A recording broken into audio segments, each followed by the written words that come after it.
এবং রস্টেলের ওয়ার্ড নির্বাচনে George গ্যালাওয়ের workers পার্টির কাছে লেবারের পরাজয়।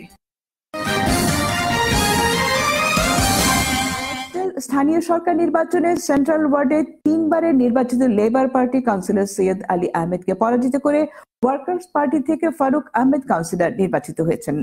বিস্তারিত জানাচ্ছেন সৈয়দ মিজান।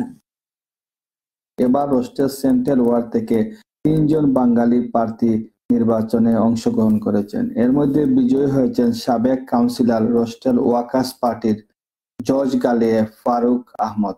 বিগত দিনে কাউন্সিলর সাবেক মেয়র সৈয়দ আলী আহমদকে তিনি প্রায় 500 ভোটের ব্যবধানে পরাজিত করে নির্বাচিত হয়েছেন। এই নির্বাচন তিনি উৎসর্গ করেছেন গাজায় অসহায় নির্যাতিত নিপীড়িত মানুষের জন্য।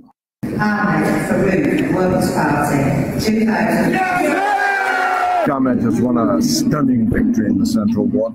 Labour threw absolutely everything at that ward. It's the ward that they fought hardest, and we defeated them. Farouk was once a Labour councillor.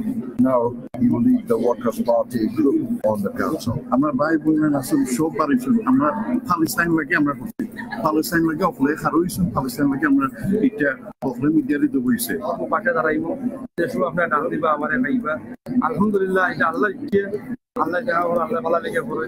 Hostel থেকে সৈয়দ মিজান,